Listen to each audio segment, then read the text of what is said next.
हमें उम्मीद है कि इन उम्मीदवारों के दरमियान जामिन अली हसन से बेहतर कोई उम्मीदवार नहीं है, इसलिए वोट अमानत अहले अमानत के हवाले लोग करें। मेरी मौजूदगी बेलागंज विधानसभा के अमराहा गांव में है और इस वक्त नुक्कड़ सभा हुआ और AIMIM के बिहार सदर अख्तर ईमान साहब यहाँ मौजूद हैं और सभा को संबोधित भी किए और लगातार जो है यहाँ पे एक अलग सा माहौल बन गया AIMIM का जब से यहाँ कैंडिडेट आया। अब बातचीत करेंगे सर से। यहाँ पे कैंडिडेट आप दिए हैं, कितनी मजबूती मिल रही है आपको यहाँ? अल्हम्दुलिल्लाह बड़ी मजबूती है। हमने कैंडिडेट देने से पहले इस इलाके में मेंबर साजी की है, अपने तंजीमी ढांचे को खड़ा किया है, संगठन को मजबूत किया है। उसके बाद हम मैदान जंग में उतरे हैं, तैयारी के नहीं उतरे हैं, बड़ी तवानाई के साथ उतरे हैं। और अल्लाह का शुक्र यह है कि नौजवानों में एक जोश और जज्बा है। हमारे बुजुर्गों की दुआएं हमारे साथ हैं।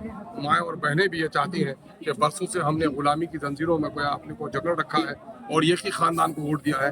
परिवारवाद का खात्मा करेंगे और अपनी क़यादत अपने दरमियान में फैलाएंगे। क्या लग रहा है आपको कि 34 साल की जो राजनीति एक ही पार्टी यहाँ पे सींच कर रखी थी, उखाड़ फेंकने में आप कामयाब? यकीनन है, लोकतंत्र यही है। लोकतंत्र में परिवारवाद विरोध नहीं होता है, जनवाद होता है। जनता को अदलते बदलते हुए हुक्मरान को बदलना चाहिए, यही तो लोकतंत्र की खूबसूरती है। और ये कि परिवार आ जाए, ये राजतंत्र का मामला था। इसलिए यहाँ के लोगों ने तय कर लिया है कि परिवारवाद का खात्मा करेंगे और अपनी लीडरशिप अपने दरमियान में पैदा करेंगे। MIM को कितनी कठिनाइयाँ हो रही हैं? कठिनाइयाँ तो हो गई हैं, लेकिन कांटों में चलकर ही हमने सफर तय किया है, इसलिए इन कांटों से हम कभी घबराने वाले नहीं। अच्छा सर, यहाँ का जो आखिरकार आपने कैंडिडेट दिया, किन मुद्दों को लेकर के कैंडिडेट दिया? आखिरकार यहाँ क्या परेशानियाँ आ रही थी या क्या तकलीफ थी? एक सबसे अवलीन बात तो ये है कि ये इलाका राजद के कब्जे में एक तवील अरसे से रहा। तकरीबन 35-40 सालों से मुसलसल एक आदमी के हाथों में ये इलाका है। बिहार में भी हुकूमत रही उनकी और दिल्ली में भी हुकूमत रही, लेकिन बेला की जो तरक्की होनी चाहिए थी, चाकन को ब्लॉक बन जाना चाहिए था, सड़कें बननी थी, यहाँ पर इंजीनियरिंग कॉलेज खुलने थे, लड़कियों लड़के के लिए अलग से स्कूल कायम होने थे। यहाँ पर ऐसा कुछ भी नहीं हो सका है। लोगों को बेवकूफ़ बनाकर रखा गया, बीजेपी का सिर्फ डर दिखाया गया और बिलखुसूस मुसलमानों के अंदर में कोई क़यादत नहीं उठने दी और मुसलमानों को डराया गया, धमकाया गया और जिसके नतीजे में हमारी नस्लों को बुज़दिली का शिकार बनाया गया है। इस वजह से अब यहाँ के अक़लियत के लोगों ने, दलितों ने और इंसाफ पसंद लोगों ने तय किया है कि परिवारवाद के खिलाफ लोकतंत्र की बहाली के लिए हम अलग से अपनी राह निकालेंगे। और MIM जो इस वक्त पूरे मुल्क में दलितों की, शोषितों की, पीड़ितों की, मजलूमों की और मखहूरों की आवाज़ बनी हुई है, उसके झंडे को बुलंद करेंगे। और जहाँ तक मेरा कैंडिडेट मिस्टर जामिन अली है, इनके अब्बा हुजूर के भी खिदमात अजीम रहे हैं और इस नौजवान की लोगों ने जमामर्दी देखी है। NRC के मौके से जिस जमामर्दी के साथ इन्होंने कौम को जगाया है और इस जालिमाना कानून के खिलाफ जो लड़ाई लड़ी है, उसकी कोई दूसरी नज़ीर नहीं मिली। अच्छा, और साथ ही समाजी खिदमत में हमेशा ये बढ़ चढ़ कर काम करता रहा है। हिंदू और मुसलमान दोनों के साथ दरमियान में एकसा मकबूल है। यही वजह है कि हिंदू और मुसलमान सब मिलकर उनका साथ है। इन इलाके की जो कई मतलब शहर को छोड़ के जब देखा जाए गांव की ओर, तो काफी बदहाली है, पानी के लिए लोग तरस रहे हैं। अगरचे AIMIM को मौका मिलती है तो क्या यहाँ की जो बदहाली है, परेशानी है, तकलीफें हैं, यहाँ के जो मसाइल हैं वो दूर हो पाएगा? देखिए, सबसे बड़ा मसला है क़यादत का। हमारे लोगों की क़यादत न होने की वजह से मुस्लिम बस्तियों को बिल्कुल नजरअंदाज किया गया, दलितों की बस्तियों को नजरअंदाज किया गया है। और यहाँ न साफ पानी है, न अच्छा स्कूल है, न अच्छा हॉस्पिटल है और न समाजी इंसाफ कायम है।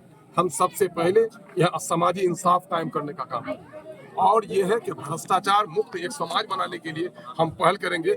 जहाँ भ्रष्टाचार को मुक्ति मिलेगी और जहाँ अदल कायम होगा, वहाँ साफ पानी भी मिलेगा, साफ फिजा भी मिलेगी, हिम्मत और हौसले के साथ इज्जत की जिंदगी भी मिलेगी। अच्छा, बेलागंज विधानसभा की जनता के लिए क्या कुछ संदेश है?